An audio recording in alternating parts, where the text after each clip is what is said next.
요즘 세상이 정말 빠르게 바뀌고 있죠. 그만큼 물가도 빠르게 오르고 있습니다. 이제 김밥 한 줄이 5,000원인 시대가 됐는데요. 그래서 많은 분들이 현금 흐름을 만들기 위해 커브드콜 ETF에 투자하고 있습니다. 당장 돈이 들어오니까 좋긴 한데 한편으로는 이게 맞는 투자일까? 찜찜한 눈길 한 번쯤 드셨을 겁니다. 그래서 오늘은 커브드콜 ETF 이대로 괜찮은지, 지금이라도 바꿔야 될 선택이 무엇인지 데이터로 확인해 보겠습니다. 시작 전에 이런 영상을 계속 받아보고 싶으시다면 구독과 좋아요 그리고 따뜻한 댓글 부탁드립니다. 여러분의 관심이 저를 행복하게 합니다. 감사합니다. 수페TV를 자주 보신 분들은 1억 원이 있을 때 커브드콜보다 SCHD를 선택할 것 같은데요. 당장은 월 24만 원이 아쉬워 보일 수 있는데 시간이 지나면 이야기가 완전 달라집니다. 배당금이 해마다 쌓이고 또 성장하면서 연차가 늘어날수록 배당금이 눈에 띄게 커지죠. 30년이 지나면 월 배당금이 810만 원까지 올라갑니다. 배당률로 보면 무려 114%나 되는데요. 추가 투자금 없이 오직 1억 원 하나로 만들어진 결과입니다. SCHD가 시간이란 복리를 만나면 이렇게 전혀 다른 결과를 만들어냅니다. 하지만 현실은 30년이란 시간을 마냥 기다려주지 않죠. 댓글만 봐도 그렇습니다. 10년 안에 은퇴를 준비하는 분들도 계시고 이미 은퇴하신 분들까지 정말 다양합니다. 이런 상황에서 고민 끝에 선택하는 것이 바로 커브드콜 투자인데요. 지금 당장의 현금 흐름을 만들어주기 때문입니다. 그렇다면 기존 투자와 무엇이 다른지, 그리고 어떤 분들에게 꼭 필요한 투자인지 지금부터 보겠습니다. 현재 기준으로 1억 원을 투자했을 때 SCHD는 월 24만 원인데 제피는 월 59만 원이 들어오죠. 세금을 제외하고 실제로 내 계좌에 들어오는 돈을 기준으로 했습니다. 커브드콜 ETF는 일반 배당보다 약 2.5배 정도 더 많은 현금 흐름이 만들어집니다. 그래서 더 매력적으로 보일 수밖에 없는데요. 그런데 여기서 한 가지 꼭 확인할 부분이 있습니다. 주가는 과연 어떻게 움직일까요? 제피가 S&P 500을 기반으로 운영되기 때문에 S&P 500과 직접 비교해 볼게요. 최근 1년간 주가 흐름을 보면 예상대로 S&P 500이 더 높은 성과를 기록하고 있죠. 그런데 여기서 중요한 포인트가 하나 있습니다. S&P 500의 배당 수익률은 1% 수준밖에 안 되죠. 그래서 주가 상승과 배당을 모두 합해서 봐야 되는데요. S&P 500은 39.3%까지 올라가고 제피는 17.9%입니다. 약 9.6%의 배당 수익률을 더해도 20% 가까이 차이가 나는데요. 결국 본주 기준으로 보면 커브드콜 전략은 생각보다 매력도가 떨어질 수밖에 없습니다. 현금 흐름은 많지만 전체 수익은 오히려 줄어드는 구조이기 때문입니다. 그럼에도 불구하고 제피와 같은 커브드콜에 투자하는 이유는 명확하죠. 바로 현금 흐름입니다. 기간을 조금 넓혀서 최근 4년간의 제피 주가를 보면 아쉽게도 주가는 거의 제자리죠. 그런데 여기서 포인트는 4년 동안 제피에 투자했다면 무려 48번의 배당을 받은 겁니다. 실제로 이 기간 동안 받은 배당금을 모두 합산해보면 총 수익률이 약 35%에 달합니다. 주가가 일부 하락했음에도 상당한 방어력을 보여준 셈인데요. 결국 당장의 현금 흐름이 필요한 투자자에게는 주가 상승보다 지금 들어오는 배당이 더 중요한 선택이 될 수 있습니다. 지수 투자와 커브드콜 투자는 양날의 검과 같죠? 내 상황에 맞게 어느 쪽을 선택할지 결정해야 됩니다. 크게 두 가지를 체크해 보셔야 되는데요. 수익 가능성과 고배당 가능성입니다. 수익 가능성을 극대화하면 지수에 그대로 투자하는 것과 같죠? 반대로 고배당 가능성을 선택하면 일부 수익을 포기하는 대신에 높은 현금 흐름을 만들 수 있습니다. 결국 이건 정답이 있는 문제가 아니죠. 중요한 건 지금 내게 필요한 건 무엇인가? 그 기준이 명확해야 투자도 흔들리지 않습니다.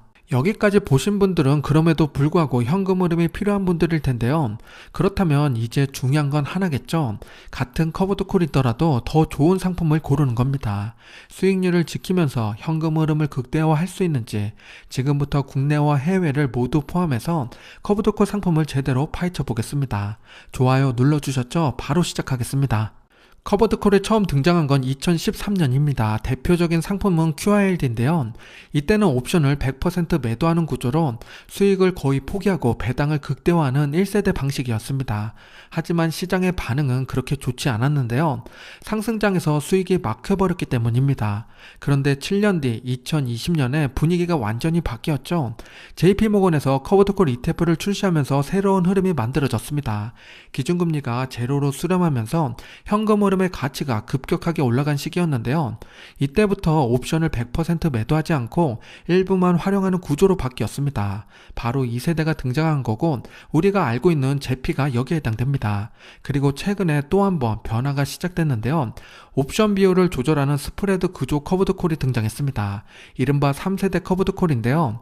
그렇다면 세대별로 어떤 차이가 있는지, 정말 3세대가 가장 좋은 건지 보겠습니다. 2022년 하락장에서 S&P 500이 18% 빠졌는데 1세대는 12% 하락했고 2세대는 마이너스 3.5%에 그쳤습니다. 낙폭이 확연히 줄어드는 모습이죠. 특히 제피는 하락장에서 방어력이 상당히 뛰어났는데요. 커브드콜의 가장 큰 단점이었던 손실 방어 부족이 개선되기 시작했습니다. 이 변화가 시장의 바로 반응으로 이어졌고 커브드콜 ETF의 인기가 빠르게 올라갔습니다. 2023년부터 다시 상승장이 시작됐죠. 3년간 나스닥은 매년 두 자릿수 상승을 기록했습니다. 이 구간에서 커브드콜은 어땠을까요? 1세대와 2세대 성과를 배당까지 포함해서 보면 결과는 확실히 갈리고 있죠. 역시나 2세대가 훨씬 큰 반등을 보여줬습니다. 1세대는 여전히 상승을 제대로 따라가지 못했고 2세대는 상승을 일부 따라가면서 배당까지 가져가는 구조를 만들었습니다. 하락 방어도 잘하고 반등폭도 크다 보니까 JP모건의 커브드콜 ETF로 자금이 빠르게 몰리기 시작했습니다. 그럼 3세대는 2세대와 어떤 차이가 있을까요? 상장된 지 얼마 안 돼서 수익률이나 배당을 단순히 비교하기는 어렵습니다. 그런데 3세대의 목적을 보면 그 차이를 바로 알 수 있는데요. 그건 바로 세금입니다. 제피의 경우 배당을 100만원 받으면 세금을 제외하고 실제로 받는 돈은 63에서 78만원 정도 됩니다.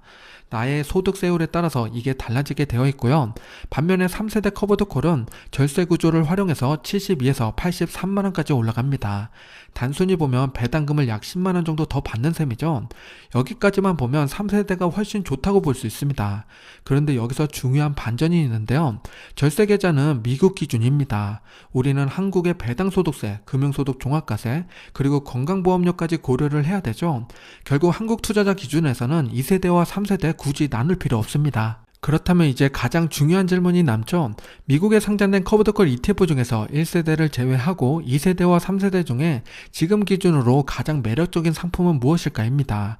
단순히 배당만 볼 게 아니라 수익과 현금 흐름을 함께 놓고 냉정하게 비교해 보겠습니다. 배당률 기준으로 커브드콜 탑7을 보면 다음과 같습니다. 기초지수를 보면 S&P 500과 나스닥 100 고르게 섞여있는 모습인데요. 이 중에서 배당률이 10% 넘는 종목은 4개나 됩니다. 1억 원을 투자했을 때 받는 배당금을 보면 월 기준으로 약 75만원에서 99만원 정도 됩니다. 배당소득세 15%를 제외하니까 아쉽게도 월 100만원에 좀 못 미치는 수준이죠. 그런데 여기서 중요한 건 얼마를 받느냐보다 얼마나 안정적으로 받느냐입니다. 배당금의 변동이 크면 실제 생활에 활용하기 어렵기 때문이죠. 그래서 최근 1년 기준으로 배당 변동폭을 비교해봤습니다. 그 결과 XY LG가 무려 95.5%나 하락한 걸 볼 수가 있는데요. 이건 구조적인 이유가 있습니다. 월 배당을 안정적으로 지급하는 게 아니라 연말에 일부를 몰아서 지급하는 방식이기 때문이죠. 즉 매달 받는 배당금은 상당히 낮다는 의미입니다. 그래서 XY LG는 제외하고요. 나머지 종목을 보면 배당 변동폭이 약 10에서 20% 수준으로 안정적인 모습을 보이고 있습니다. 그 중에서도 SPYI가 가장 안정적입니다. 주가 차트를 보면 세 종목 모두 큰 흐름에서는 비슷하게 움직였죠. 그런데 세부적으로 보면 차이가 분명히 드러납니다.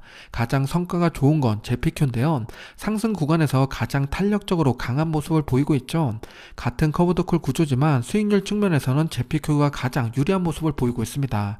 즉 배당뿐만 아니라 상승까지 가져가고 싶다면 제피큐가 더 매력적인 선택입니다. 자산 규모와 총 보수를 보면 제피큐가 365억 달러로 압도적으로 큰 규모를 가지고 있죠. 물론 SPYI도 90억 달러로 원화 기준으로 약 13조 원입니다. 결코 작은 규모가 아닌 거죠. 결국 세 종목 모두 유동성과 안정성 측면에서는 큰 문제가 없는 수준입니다. 총 보수를 보면 제피큐가 가장 낮은 편인데요. 투자할 때 참고하시면 좋겠습니다. 추가로 배당금만으로 원금을 회수하는 기간을 계산해봤습니다. 가장 빠른 종목은 배당률이 높았던 QQQI였고 약 8년 6개월 정도 걸렸습니다. 제피큐는 11년 정도 걸리는데요. 이 수치가 중요한 이유는 하나입니다. 배당만으로 투자 원금을 회수할 수 있는 구조라는 점이죠. 즉 일정 기간 이후에는 원금 부담 없이 현금 흐름만 가져가는 구조로 전환이 됩니다. 결국 커브드콜 투자는 얼마나 오래 가져갈 수 있느냐가 성과를 결정하는 핵심 변수라고 볼 수 있습니다. 미국 시장을 봤으니 이제 한국도 분석해 봐야겠죠. 배당금이 많아질수록 피할 수 없는 문제가 하나 있습니다. 금융소득 종합과세와 건강보험료 부담인데요. 수익이 늘어날수록 부담도 함께 커지는 구조입니다. 그런데 이 문제를 국내 투자로 해결할 수가 있죠. 미국 커버드콜에 투자하면 배당금이 들어오기 전에 먼저 15% 세금이 빠져나가죠. 그래서 100만 원이 아니라 85만 원이 들어오게 됩니다. 여기서 끝이 아니라 금융소득이 높으면 건강보험료 약 8%가 추가로 부과되는데요. 실제 남는 돈은 약 77만 원입니다. 문제는 이 비용이 시간차를 두고 나오기 때문에 체감하기 어렵다는 거죠. 그런데 최근에는 이 구조를 피하려는 흐름이 생기고 있습니다. 바로 국내 상장된 커브드콜인데요. 국내 상품은 배당 전체가 아니라 옵션 프리미엄 수익을 제외하고 과세를 합니다. 예를 들어 100만 원이 들어왔다면 코덱스 기준으로 약 2% 떼가게 됩니다. 그럼 100만 원 중에 약 98만 원이 그대로 내 계좌에 들어오게 되죠. 배당으로 간주되지 않는 부분이 있기 때문에 건강보험료 부담도 발생되지 않습니다. 결국 세후 기준으로 보면 완전히 다른 구조라고 보셔야 됩니다. 국내 상장된 커브드콜 상품은 현재 총 55개가 있습니다. 이미 투자하고 계신 분들도 많으실 텐데요. 그렇다면 중요한 건 하나죠. 이 중에서 어떤 종목을 선택해야 되는지입니다. 국내 상장된 커브드콜 상품 중에서 대부분은 미국 지수를 추종하고 있는데요. 무려 40개나 됩니다. 이 부분은 앞에서 충분히 다뤘기 때문에 이번에는 제외할 거고요. 여기서는 한국 시장에 투자하고 있는 커브드콜 상품만 집중해 보겠습니다. 최근 상장된 종목까지 포함하면 총 14개가 있는데요. 이 14개 중에서 어떤 상품이 더 좋은 선택지인지 보겠습니다. 우선 전체 55개 기준으로 자산 규모를 비교해보면 가장 큰 규모를 자랑하고 있는 상품은 코덱스 200 타겟 위클리 커브드콜입니다. 4조 원이 넘죠. 압도적인 금액인데요. 세금 때문일까요? 미국 커브드콜보다 한국의 단 하나의 커브드콜 상품이 비대칭적으로 높습니다. 국내 커브드콜 기준으로 배당률 탑5를 보면 다음과 같은데요. 플러스 고배당주는 배당률이 20%에 육박하고 있죠. 나머지 종목들도 배당률이 10%는 기본으로 넘고 있습니다. 플러스 고배당주 위클리 커브드콜의 배당 내역을 보면 오른쪽에 주당 과세 표준액이라고 나오는데요. 이 부분이 실제 배당 소득세를 징수하는 부분이고 건보료에도 영향을 끼칩니다. 그렇기 때문에 금융소득이 높은 분들은 과세 표준액이 높은 종목은 피하는 게 좋습니다. 다시 탑5 종목의 배당금을 볼게요. 주가가 모두 다르기 때문에 배당금도 모두 천차만별인데요. 여기서 봐야 될 것은 전체 배당금 중에서 실제 과세되는 배당금이 얼마인지입니다. 최근 1년 기준으로 실제 배당금을 계산하면 다음과 같은데요. 플러스 고배당주와 코덱스 금융 고배당주의 배당금이 높죠. 비율로 보면 20% 후반대입니다. 나머지 3개 종목이 배당금이 좀 낮은 편이죠. 이런 종목들이 건보료와 금융소득에 영향을 덜 주는 종목들입니다. 전체 배당금 중에 옵션 프리미엄 수익 비율이 얼마나 되는지 보면 다음과 같습니다. 신기하게도 타이거와 코덱스는 동일하죠. 같은 지수를 추종하기 때문일까요? 라이즈는 살짝 낮습니다. 자산 규모와 총 비용을 함께 놓고 보면 자산 규모는 코덱스가 압도적이고 총 비용은 라이즈가 0.05% 낮습니다. 무엇을 더 중요하게 생각하는지 투자 성향에 따라서 선택지가 달라질 것 같은데요. 여기서는 같은 지수를 추종하니까 내게 맞는 종목을 선택하시는 게 좋습니다. 추가로 커버드콜 투자로 원금 회수 기간을 계산해보면 타이거가 7년으로 가장 짧죠. 세 종목 모두 10년 이내에 원금을 모두 회수할 수 있고요. 앞에서 해외 직토보다 원금 회수 기간이 줄어드는 이유는 배당률도 있지만 세금 차이가 큽니다. IS 절세 계좌를 활용하면 시세 차익도 추가로 혜택받을 수 있습니다. 여기까지 커브드콜 투자의 전반적인 구조를 살펴봤습니다. 이제는 실전으로 넘어가야겠죠. 연령대에 따라서 커브드콜을 어떻게 활용하면 좋을지 구체적으로 정리해 보겠습니다. 댓글로 주신 질문들도 함께 반영했으니까 참고해 주시고요. 보시다가 추가로 궁금한 점이 있다면 언제든 질문 남겨주시기 바랍니다. 20대, 30대 투자자부터 보겠습니다. 지금 보고 계신 차트는 1990년부터 지금까지의 S&P 500 차트인데요. 멋진 우상향을 그리고 있죠. 중간에 하락하는 구간이 있었지만 1년에서 2년 정도면 언제 그랬냐는 듯이 멋지게 반등해 왔습니다. 지금도 지수가 시원하게 반등을 보여주고 있는데요. 솔직히 말씀드리면 젊은 투자자는 커버드콜 투자보다 이런 우상향하는 지수 혹은 기업에 투자하는 게 더 좋습니다. 30대 투자자인데 노후 준비를 위해서 커버드콜 투자를 고민 고민하는 분들도 계실 것 같은데요. 그런 분들은 차라리 나스닥과 미배당을 절반씩 투자하는 게 더 좋을 수 있습니다. 월 50만원씩 연금저축으로 투자하면 30년 뒤에는 총 자산이 41억까지 증가합니다. 물가 상승률을 감안해도 엄청난 자산이 노후에 만들어지는 구조죠. 이렇게 자산이 많아지면 커브드콜로 배당 받는 것보다 매년 2에서 3% 인출해서 사용하는 게 훨씬 더 좋은 방법입니다. 젊을 때는 시간이란 무기를 잘 활용해서 투자해야 됩니다. 40대가 되면 이야기가 조금 달라지죠. 고려해야 될 것도 많아지고 투자 방식도 더 다양해져야 됩니다. 왜냐하면 시간이란 무기가 점점 줄어들고 있기 때문이죠. 저도 40대인데요. 그래서 더 현실적으로 투자 전략을 고민해 봤습니다.